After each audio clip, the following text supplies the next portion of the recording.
Hi, welcome back to the craft room.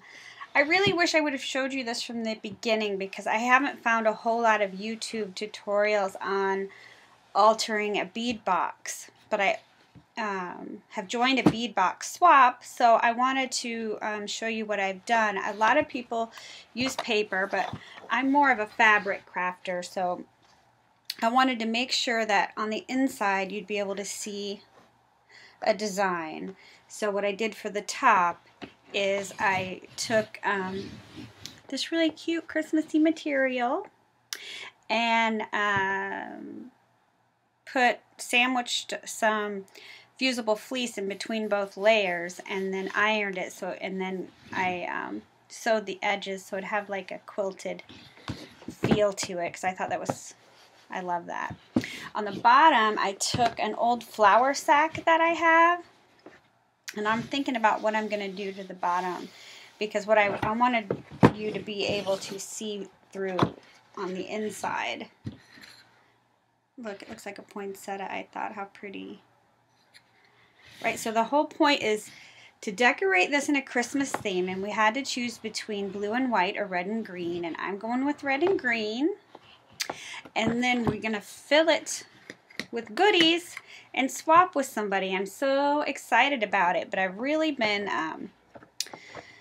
challenged with the idea of decorating this box because you got to make sure that it closes and, you know, just So I've watched a bunch of YouTube tutorials, and I think I've figured out what I want to do. I mean, I like what I've got going on so far. So what I think is I'm going to cover the bottom with this white lace, and I'm hoping that looks like it'll work fine.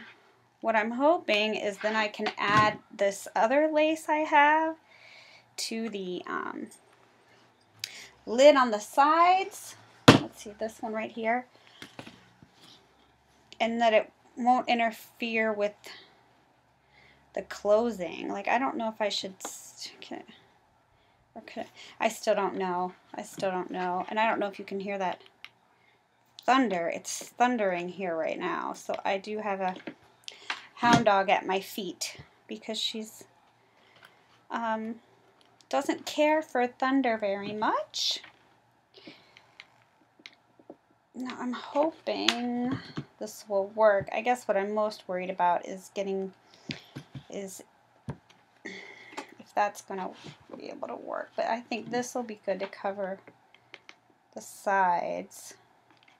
I mean, I don't know how picky they are about the red and green theme, because I seem to have a lot of white and cream going on here. But I'm planning on making a lot of red and green flowers to go on the top, which I think will be really cute. Ooh, I guess it gets a little tricky around this hinge in the back. What do you think of my hot glue gun holder? I saw this at a craft fair. Of course, it didn't have all the rhinestones on it, and I was like, I must have this. I think it was like $8 at a craft fair, worth every penny. And then I couldn't help myself, of course, and I stuck rhinestones all over it until I just got tired. I mean, it still has some blank spaces, but really it gets all covered in glue string, so it's just kind of silly. But I just like my things blinged. I really want to get the glue stick that has the really fine tip. I've seen those a couple places because that would make some of my crafting ideas so much easier. See, that looks cute wrapped around there. Should have made sure I had enough to go all the way around before I started, but it looks like I do. Yay! And hopefully I'm not gluing it shut, and we'll still be able to open it. That's what makes this bead box decorating so tricky. So you have to make sure you're paying attention so that your box still functions as a bead box. Oops, I got some glue there. I hope that's not going to interfere with the opening and closing. Alright, I've almost got this on here. Let's see. You know, sometimes I think it'd just be easier if I would just learn how to paper craft. I want to work on that. But I just love fabric. I just love the softness. I love that the top of this is quilted. I love that. Let me make sure this is, I haven't glued it shut. No? Okay. I think I might leave that open while I do this really front part right here by the latch. I don't have a very steady hand.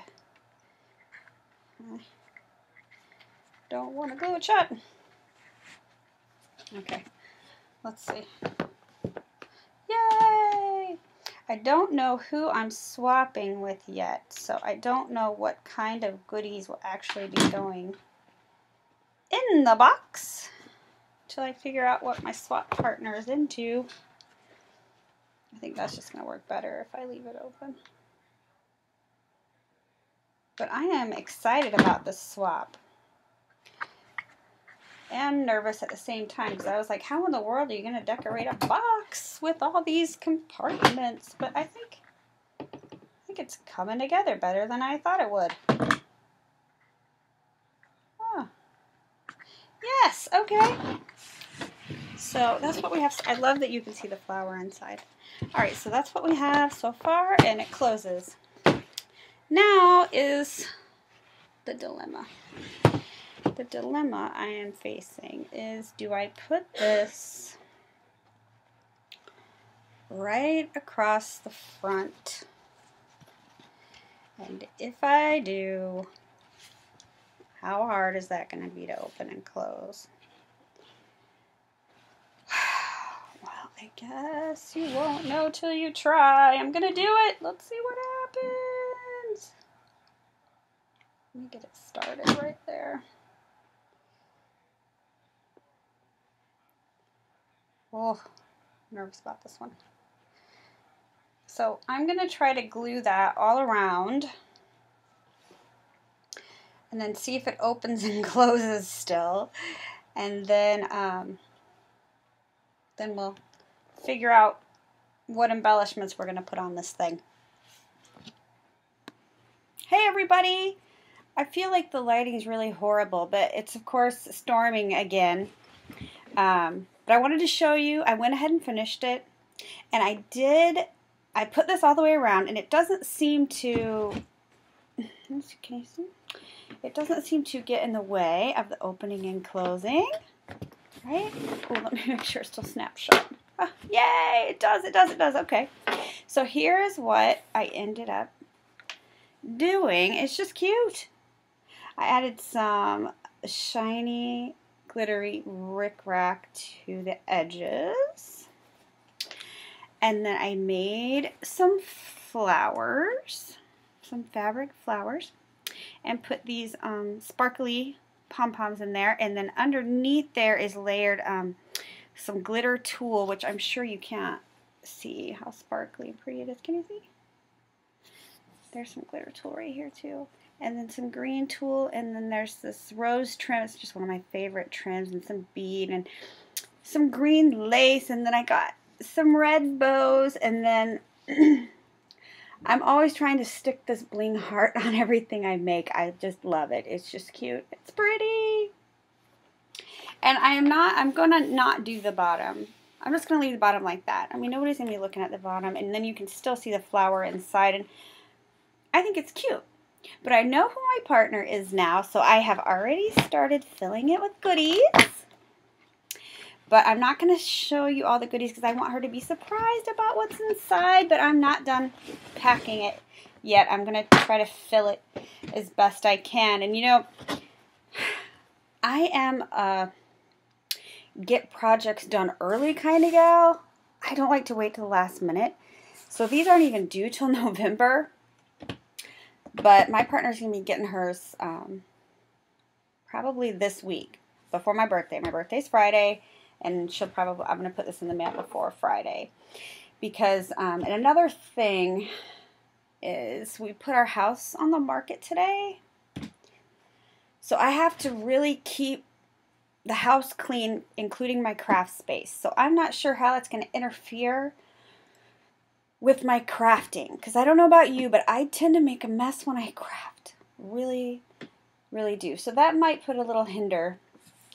That might hinder my progress a little bit. So I'm trying to get all the swaps I've already entered into done.